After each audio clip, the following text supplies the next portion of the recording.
Bismillahirrahmanirrahim. Assalamualaikum warahmatullahi wabarakatuh. Kembali lagi di channel Pada Pencari Hikmah.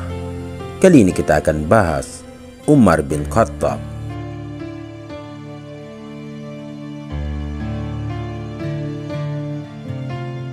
Jangan lupa sukai video ini, komen, dan berlangganan, serta bagikan video ini agar bermanfaat bagi semua.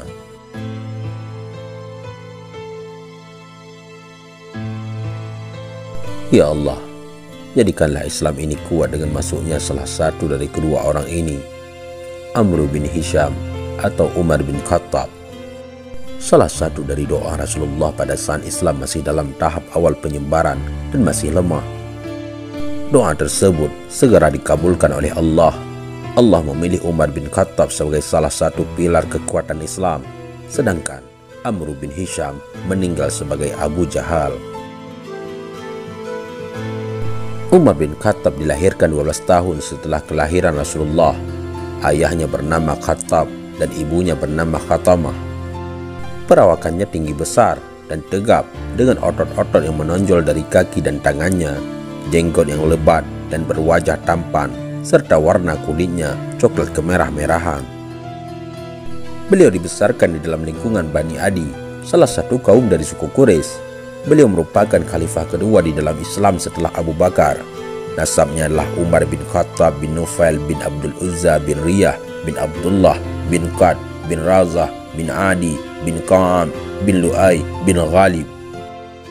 Nasab beliau bertemu dengan nasab Rasulullah pada kakeknya Ka'ab. Antara beliau dengan Rasulullah selisih 8 kakek. Ibu beliau bernama Khatamah bin Hashim bin Al-Mughirah Al-Makhzumiyah. Rasulullah memberi beliau kunyah Abu Hafsah atau Bapak Hafsah karena Hafsah adalah anaknya yang paling tua dan memberi lakab atau julukan Al-Faruq. Sebelum masuk Islam, Umar bin Khattab dikenal sebagai seorang yang keras permusuhannya dengan kaum muslimin, bertaklid kepada ajaran nenek moyangnya, dan melakukan perbuatan-perbuatan jelek yang umumnya dilakukan kaum jahiliyah. Namun tetap bisa menjaga harga diri. Beliau masuk Islam pada bulan Zulhijjah tahun ke-6 kenabian, 3 hari setelah Hamzah bin Abdul Muttalib masuk Islam. Ringkas cerita, pada suatu malam beliau datang ke Masjidil Haram secara sembunyi-sembunyi untuk mendengarkan bacaan salat Rasulullah. Waktu itu Rasulullah membaca surat Al-Haqqah. Umar bin Khattab kagum dengan susunan kalimatnya, lantas berkata pada dirinya sendiri, "Demi Allah, ini adalah syair sebagaimana yang dikatakan kaum Quraisy." Kemudian beliau mendengar Rasulullah membaca ayat 40 hingga 41 yang menyatakan bahwa Al-Quran bukanlah syair.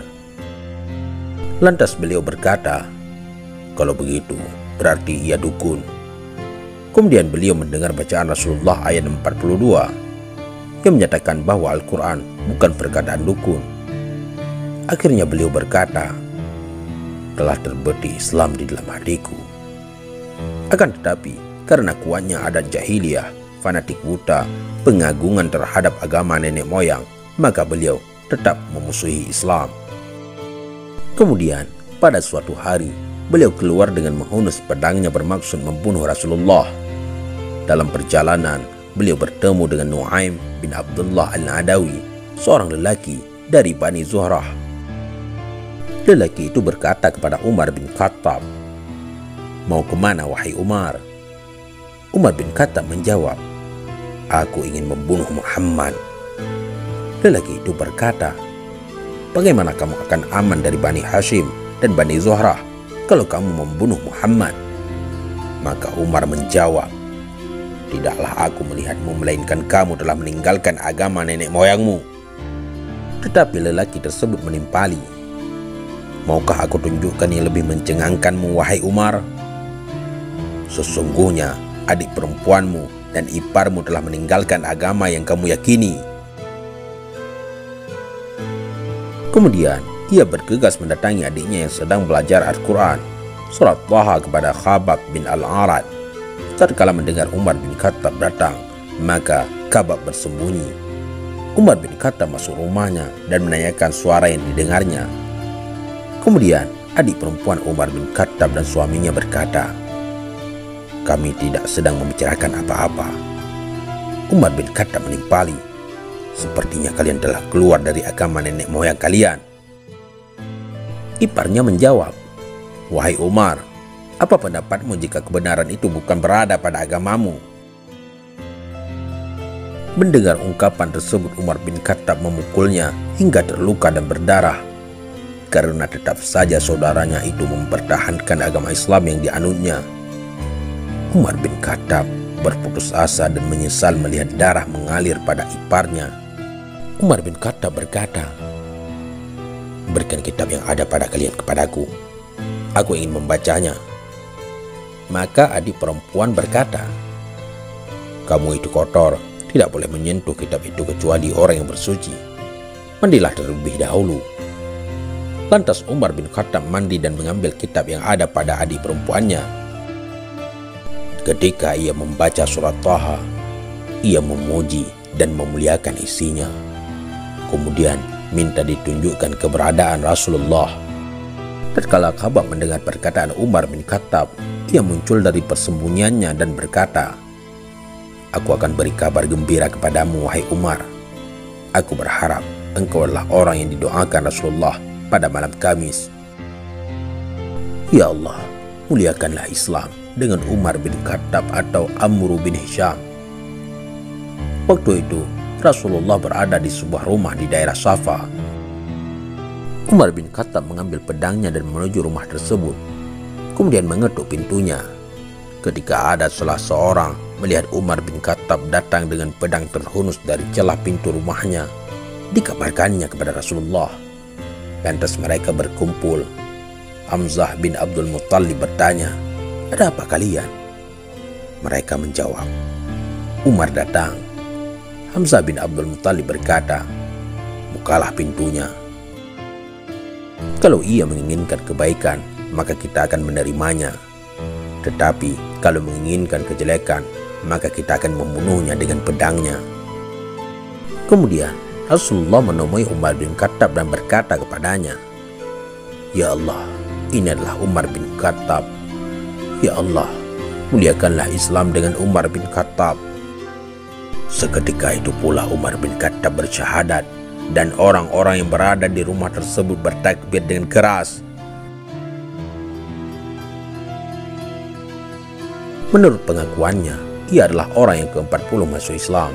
Abdullah bin Mas'ud berkomentar, "Kami senantiasa berada dalam kejayaan semenjak Umar bin Khattab masuk Islam." Sahabat pena pencari hikmah. Keislaman beliau telah memberikan andil besar bagi perkembangan dan kejayaan Islam. Beliau adalah pemimpin yang adil, bijaksana, tegas, disegani, dan selalu memperhatikan urusan kaum muslimin. Pemimpin yang menegakkan ketauhidan dan keimanan, merobohkan kesyirikan dan kekufuran, menghidupkan sunnah dan mematikan bid'ah. Beliau adalah orang yang paling baik dan paling berilmu tentang Al-Quran dan As-Sunnah setelah Abu Bakar. Kepemimpinan Umar bin Khattab tak seorang pun yang dapat meragukannya, seorang tokoh besar setelah Rasulullah dan Abu Bakar. Pada masa beliau, kekuasaan Islam bertambah luas. Beliau berhasil menaklukkan Persia, Mesir, Syam, Irak, Burkah, Tripoli bagian barat, Azerbaijan, Jurjan, Basrah, Kufah, dan Kairo. Dalam masa kepemimpinan 10 tahun Umar bin Khattab itulah penaklukan-penaklukan penting dilakukan Islam. Dalam masa sudah Umar bin Khattab memegang tampuk kekuasaan sebagai khalifah, pasukan Islam menduduki Suriah dan Palestina yang kala itu menjadi bagian Kekaisaran Bizantium. Dalam pertempuran Yarmouk 636 Masehi, pasukan Islam berhasil memukul habis kekuatan Bizantium. Damaskus jatuh pada tahun itu juga, dan Darussalam menyerah 2 tahun kemudian. Menjelang tahun 641 Masehi, pasukan Islam telah menguasai seluruh Palestina dan Suriah dan terus menerjang maju ke daerah yang kini bernama Turki. Tahun 639 Masehi, pasukan Islam menyerbu Mesir yang juga saat itu di bawah kekuasaan Bizantium. Dalam tempo 3 tahun, penaklukan Mesir diselesaikan dengan sempurna. Penyerangan Islam terhadap Irak yang saat itu berada di bawah kekuasaan Kekaisaran Persia telah dimulai bahkan sebelum Umar bin Khattab menjadi khalifah. Kunci kemenangan Islam terletak pada pertempuran Qadisiyah tahun 637 Masehi, terjadi di masa kekhalifahan Umar bin Khattab. Menjelang tahun 641 Masehi, seluruh Irak sudah berada di bawah pengawasan Islam, dan bukan hanya itu, pasukan Islam bahkan menyerbu langsung Persia, dan dalam pertempuran Nehaven 642 Masehi, mereka secara menentukan mengalahkan sisa terakhir kekuatan Persia. Menjelang wafatnya Umar bin Khattab di tahun 644 Masehi, sebagian besar daerah barat Iran sudah terkuasai sepenuhnya. Gerakan ini tidak berhenti tatkala Umar bin Khattab wafat. Di bagian timur, mereka dengan cepat menaklukkan Persia, dan bagian barat mereka mendesak terus dengan pasukan menyeberang Afrika Utara. Selain pemberani, Umar bin Khattab juga seorang yang cerdas. Dalam masalah ilmu diriwayatkan oleh Al-Hakim dan Tabrani dari Ibnu Mas'ud berkata, seandainya ilmu Umar bin Khattab diletakkan pada tepi timbangan yang satu dan ilmu seluruh penghuni bumi diletakkan pada tepi timbangan yang lain, niscaya ilmu Umar bin Khattab lebih berat dibandingkan ilmu mereka. Mayoritas sahabat pun berpendapat bahwa Umar bin Khattab menguasai 9 dari 10 ilmu.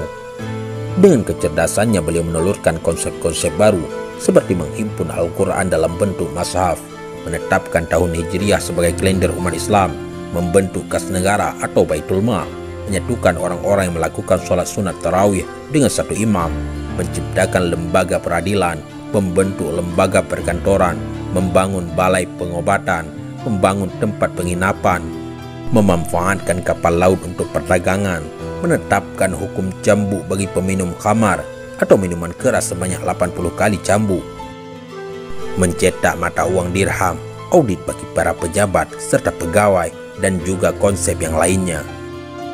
Namun, dengan begitu beliau tidaklah menjadi congkak dan tinggi hati. Justru beliau seorang pemimpin yang zuhud dan wara'. Beliau berusaha untuk mengetahui dan memenuhi kebutuhan rakyatnya. Dalam satu riwayat, Qatadah berkata, pada suatu hari, Umar bin Khattab memakai jubah yang terbuat dari bulu domba, sebagiannya dipenuhi dengan tambalan dari kulit. Padahal waktu itu beliau adalah seorang khalifah. Sambil memikul jagung, ia lantas berjalan mendatangi pasar untuk menjamu orang-orang. Abdullah, putranya, berkata, Umar bin Khattab berkata, seandainya ada anak kambing yang mati di tepian sungai Efrat, maka Umar merasa takut diminta pertanggungjawaban oleh Allah. Beliaulah yang lebih dahulu lapar dan yang paling terakhir kenyang. Beliau berjanji tidak akan makan minyak samin dengan daging hingga seluruh kaum muslimin kenyang memakannya. Sahabat pena pencari hikmah, tidak diragukan lagi, Khalifah Umar bin Khattab adalah seorang pemimpin yang arif, bijaksana dan adil dalam mengendalikan roda pemerintahan.